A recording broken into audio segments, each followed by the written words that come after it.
Good morning and welcome back. आज हम नगर नियोजन पार्ट 2 को लेकर आपके सामने आए हैं। मैंने आपको पहले बताया नगर नियोजन एक बड़ा रोचक विषय है। पहले भाग में हमने नगर नियोजन के परिभाषा क्या होती है, नगर नियोजन होता क्या है, उसका अध्ययन किया। नगर नियोजन परिभाषा के साथ नगर नियोजन के प्रकार, नगर नियोजन के तत्व, ये हमने जाना और साथ ही ये भी जाना कि नगर नियोजन किस तरह से स्वरूपों में बदलता है और अभी जो अप्रोच लेकर हम नगर नियोजन की चल रहे हैं वो है प्रिवेंटिव अप्रोच या निदान परक हम नियोजन कर रहे हैं। मतलब आने वाली समस्याओं को पहले ही भांपते हुए उनका हम दूर कर सके, उनको दूर कर सके, उस अप्रोच को लेकर हम नगर नियोजन को बढ़ा रहे हैं। तो नगर नियोजन का आगे हम क्या क्या इसमें नगर नियोजन में होता है, नगर नियोजन किस तरीके से शुरू हुआ, ये सब चीज़ें हम आज पढ़ने जा रहे हैं नगर नियोजन पार्ट 2 में। मैं doctor Sandeep Yadav, associate professor in geography, government college Bundi. हम बात करेंगे नियोजित नवीन नगर की। एकदम नए नगरों या नगरीय क्षेत्रों को सुनियोजित या प्रयास जनित ढंग से विकसित करने की संकल्पना के मूल बीज काफी पहले ही देखे जा सकते हैं। लगभग 3000 वर्ष ईसा पूर्व मिस्र में विकसित काहून नगर संभवतः इसी संकल्पना को कम से कम अंशतः चरितार्थ करने वाला नगर था। यूरोप के प्रथम नवीन नगर यूनानियों द्वारा उपनिवेशीकरण की प्रक्रिया के दौरान व्यापार एवं बड़े नगरों में बढ़ती हुई जनसंख्या के आवास इत्यादि के उद्देश्यों से तथा सैनिक या प्रशासनिक उद्देश्यों से विकसित किए। रोम साम्राज्य ने भी बहुत से नए नगरों की स्थापना भिन्न भिन्न रूपों में की गई। बेस्टाइड नगर जो विशेषतः दक्षिणी फ्रांस में निर्मित हुए नए नगरों के ही रूप थे। इंग्लैंड तथा अन्य भागों में भी मध्य युग में नए नगरों का विकास हुआ।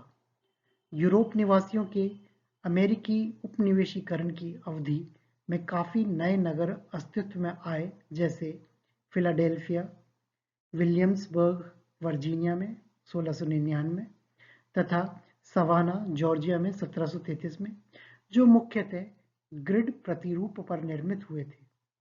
मध्य युग के बाद विशेषतः 19वीं शताब्दी के अंतिम वर्षों से अस्तित्वशील नगरों का तीव्र विकास एक प्रमुख घटना थी। सुनियोजित आधुनिक नगरों के विकास की संकल्पना या धारणा एबेंजर होवर्ड ने उपवन नगर की संकल्पना को जन्म देते हुए प्रस्तुत की है।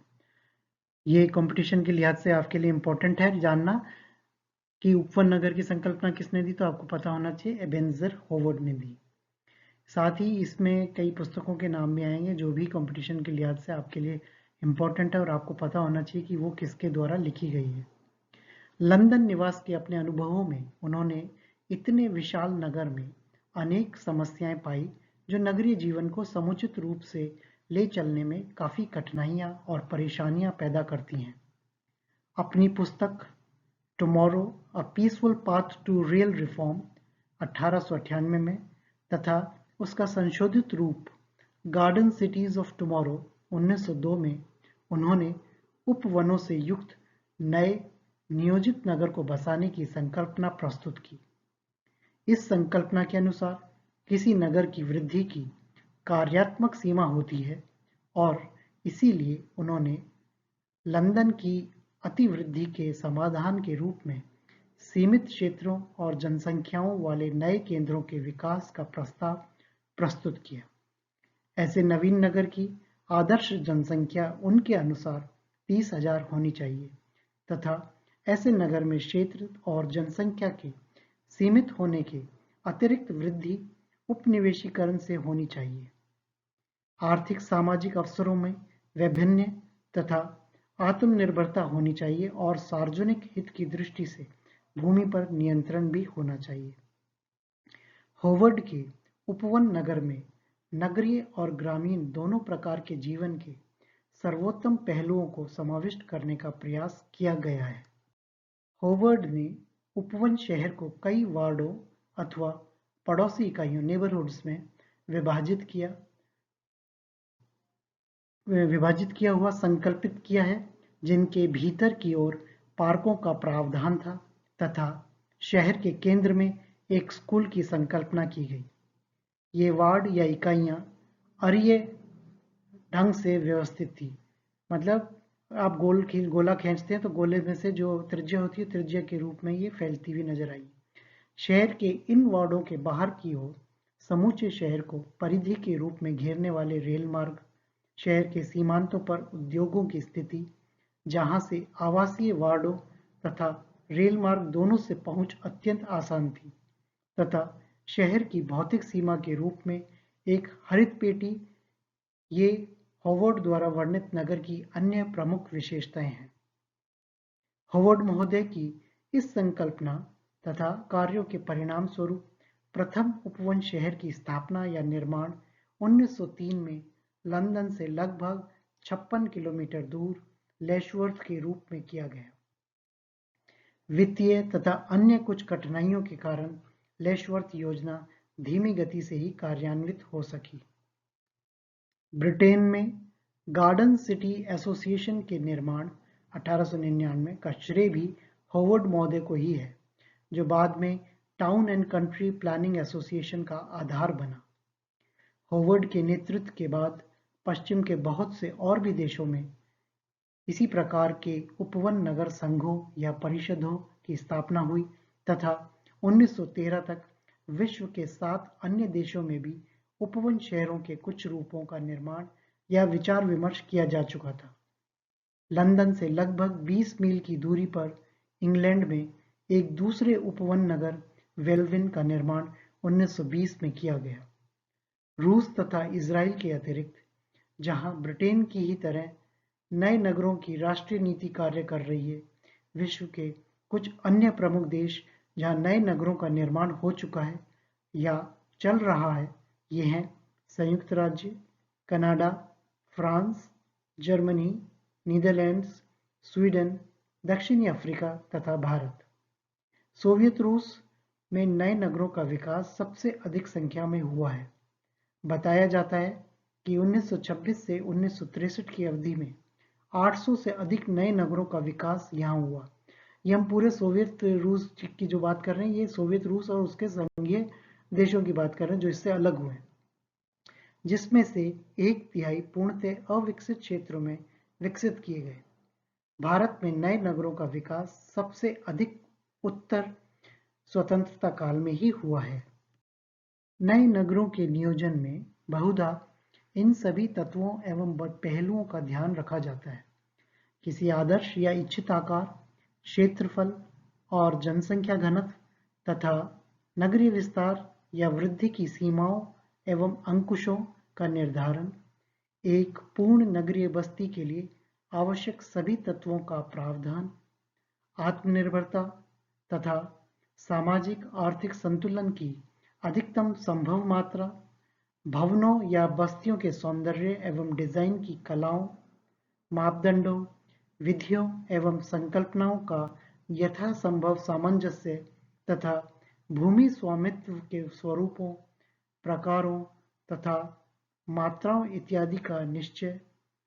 नगरों के नियोजन की सफलता पर भू स्वामित्व का बड़ा प्रभाव पड़ता है, क्योंकि निजी क्षेत्र की बहुलता वाले प्रदेशों में उन देशों या क्षेत्रों की अपेक्षा नगरीय नियोजन अधिक कठिन होता है, जहां ब्रिटेन और रूस की तरह नए नगरों का विकास या नियोजन राष्ट्रीय नीतियों के भाग या अंग के रूप में होता है। नवीन नगरीय बस्तियों का नियोजित विकास 3 स्थितियों या प्रकारों के रूप में हो सकता है। ये 3 रूप या प्रकार जो हैं वो इस तरीके के हैं। एकदम से अलग, स्वतंत्र रूप से और नई जगह पर निर्मित होने वाले नगर। दूसरा, पहले से मौजूद किसी नगर के पास विकसित किए जाने वाला अलग नगर। तथा तीसरा, पहले से मौजूद किसी नगर के भीतर किसी नए नगरीय क्षेत्र, बस्ती या नगर का विकास। बर्कमैन ने दूसरे वर्ग के नगरों को दो अलग अलग प्रकारों में रखा है।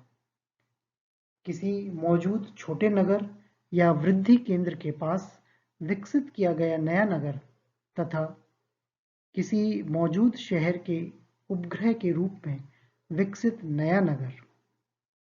नगरों को नए सिरे से नियोजित करने के पूर्व नए नगरों की आवश्यकताओं, संभावित या वांछित स्थितियों, आकारों, कार्यों, संबंधों तथा जीवन यापन योग्यताओं इत्यादि के बारे में अधिकाधिक ज्ञान एवं नीति निर्धारण आवश्यक है।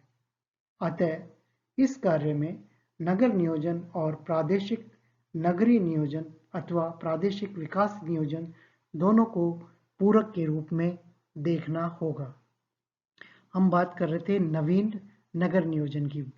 हम नवीन नगर नियोजन के इस चैप्टर के बाद हम नगर नियोजन जो भारतीय शहरों का है, जिसमें चंडीगढ़ एक उदाहरण है, जयपुर एक उदाहरण है, अच्छा, उन नगरों के नगर नियोजन के बारे में भी हम जानेंगे कि किस तरीके से प्राचीन समय में चंडीगढ़ तो फिर भी हम आधुनिक नगर के रूप में कह सकते हैं, क्योंकि ये हमारा अंग्रेजों के समय का नगर है, जिसकी बसावट अंग्रेजों के समय में की गई थी। लेकिन जयपुर जो है वो एक पुराना नगर है और उसको कितना सुव्यवस्थित तरीके से बसाया गया है, ये हम अपने आने वाले व्याख्यानों में पढ़ेंगे। साथ ही हम नगर नियोजन से या नगरों में जो समस्याएं हैं, उन समस्याओं के बारे में भी पढ़ेंगे और उनके क्या हल हो सकते हैं, उन सबको भी हम जानने की कोशिश करेंगे। तो आज हमने नवीन नगर नियोजन के बारे में जाना। हम इससे पूर्व के व्याख्यान में नगर नियोजन क्या होता है, नगर नियोजन के तत्व वगैरह, नगर नियोजन के प्रकार, नगर नियोजन में किस तरीके की जो अप्रोचेज हम लेकर चल रहे हैं,